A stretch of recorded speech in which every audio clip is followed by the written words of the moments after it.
Corona virus का शिकार होकर भारत के एक अस्पताल में सेहतयाबी की तरफ गामजन मारूफ बॉलीवुड सुपरस्टार अमिताभ बच्चन 38 बरस कबल अपनी मशहूर फिल्म कुल्ली के एक सीन की अक्सबंदी के दौरान हादसे का शिकार होकर मुर्दा करार दे दिए गए थे। ताहम 11 मिनट तक तिब्बी तौर पर मुर्दा रहने वाले अमिताभ मौत को शिकस्त देकर नई जिंदगी हासिल करने में कामयाब रहे। इन्होंने अपनी 70 साल जिंदगी में बीमारी की वजह से कई बार मुश्किल वक्त देखा है, लेकिन वो अपनी बीमारी पर हमेशा फतह हासिल करने में कामयाब रहते हैं। इन दिनों अमिताभ बच्चन कोरोना की वबा का शिकार हैं। यहाँ तक कि इनके जिगर का सिर्फ 25% हिस्सा ही काम कर रहा है, जिसकी वजह से दुनिया भर में इनकी सेहत के बारे में बेचैनी पाई जाती है। भारत के बेशतर घरों और मंदिरों में इनकी जल्द सेहतयाबी के लिए पूजा और खुसूसी दुआएं की जा रही हैं। 38 साल पहले जुलाई सन 1982 में भी पूरा मुल्क अमिताभ बच्चन की सेहत से मुतालिक आज से ज्यादा परेशान था। याद रहे कि 26 जुलाई सन 1982 में बेंगलुरु में फिल्म कुल्ली की शूटिंग के दौरान अमिताभ बच्चन शदीद जख्मी हो गए थे। बड़े बड़े डॉक्टर्स ने हाथ उठा लिए थे, मगर फिर इनकी हालत नाजुक होने की खबर आने के बाद हर एक की सांसें रुक गई थी। अमिताभ के साथ कुल्ली की शूटिंग के दौरान जब यह वाक़या पेश आया,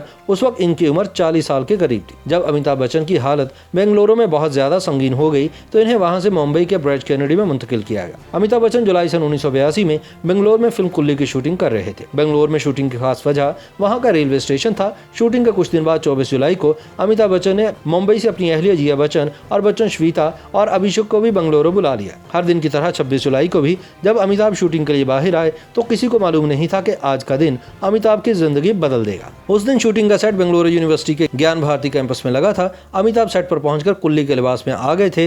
लड़ाई के एक मंजर में फिल्म में विलन का किरदार अदा करने वाले पुनीत को अमिताभ के पेट में घोंसा मारना था। रिहर्सल में यह मरहला बआसानी तय पा गया, लेकिन शूटिंग के आखिरी हिस्से में कुछ ऐसा हुआ कि गिरते हुए अमिताभ के पीछे एक लकड़ी का शहतीर आ गया और अमिताभ इससे टकरा गए। दूसरी जानब अमिताभ के पेट में पुनीत का मुक्का इतना तेज लगा कि वह दर्द से तड़प उठे। सीन ओके हो गया, लेकिन अमिताभ को इस कदर शदीद दर्द था कि ये गिर गए। अगस्त सन 2009 में अमिताभ ने ब्लॉग पर इस वाक़े के बारे में इन अल्फाज में लिखा कि इस मंजर के कट होते ही मुझे बहुत शदीद दर्द हुआ। हालांकि स्कूल में बॉक्सिंग के दौरान मैंने कई बार घूंसे खाए थे। इसका दर्द कुछ देर बाद ही ठीक हो जाता था, लेकिन ये दर्द बर्दाश्त नहीं हो रहा था। अमिताभ ने लिखा कि होटल पहुंचते ही मैं बेड पर लेट गया। डॉक्टरों की तरफ से दर्द कुछ अद्वियात देने के बावजूद अफाका न हुआ तो मुझे सेंट फिलोमिना अस्पताल में दाखिल कराया गया। ताहम तमाम डॉक्टर्स मेरी बीमारी जानने में नाकाम रहे। इसके बाद मामला संगीन हुआ। यह खबर पहले मुल्क के दोपहर और शाम के अखबारात और फिर अगले दिन तमाम अखबारात में शायद सुर्खियों में आई और रेडियो पर भी नशर हुई, जिससे अमिताभ के मद्दाह कर्ब में मुब्तला हो गए। क्योंकि जुलाई सन 1982 तक अमिताभ बच्चन फिल्म जंजीर, चुपके चुपके, शोले, दो अजनबी, नसीब, सत्ते पे सत्ता और नमक हलाल जैसी बहुत सी सुपरहिट फिल्मों की वजह से मुल्क के सुपरस्टार बन चुके थे। उधर फिलोमिना अस्पताल में अमिताभ की बिगड़ती हालत को देखकर सब परेशान थे। अस्पताल के कमरा नंबर 7 में अमिताभ बेहोशी की हालत में तकलीफ में मुब्तला थे। इन्हें सांस लेने में भी शदीद दुश्वारी थी। उसी वक्त पता चला कि इंडिया का फादर ऑफ यूरोलॉजी का खिताब पाने वाले मारूफ यूरोलॉजिस्ट डॉक्टर हेतुंगड़ी शशिधर भट्ट किसी सर्जरी के लिए अस्पताल आए हुए हैं। भट्ट किसी दूसरे मरीज के लिए ऑपरेशन थिएटर जाते इससे पहले जिया बच्चन इनके पास पहुंच गई और अमिताभ को देखने की इल्तिजा की, जिस पर वह राजी हो गए।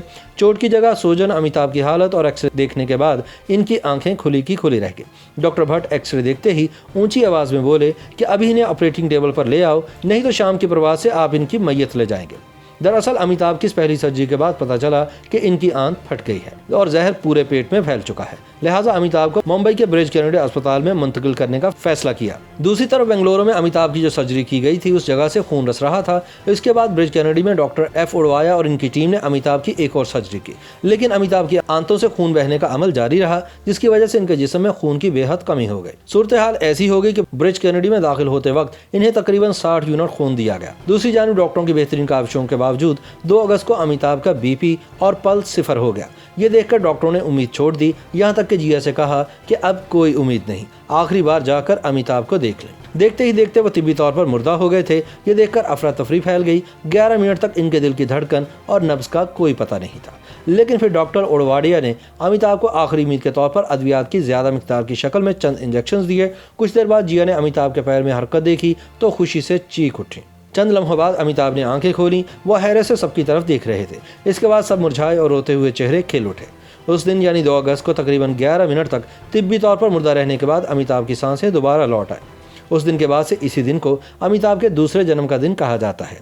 बीमारी के बाद अमिताभ ने 7 जनवरी सन 1983 को कुल्ली के लिए अपनी शूटिंग का दोबारा आगाज किया। इस बार इनके लिए मुंबई के चांदनी वाली स्टूडियो में कुल्ली का एक सेट लगाया गया। न जाने कितने ही फोटोग्राफर्स इन खूबसूरत लम्हों को गिरफ्त में लेने के लिए बेचैन थे। जैसे ही अमिताभ ने पहला शॉट दिया, तमाम कैमरों की फ्लैश लाइट्स चमक उठी और यूं अमिताभ ने एक बार फिर फन की नई बुलंदियों को छूने वाले सफर का आगाज किया।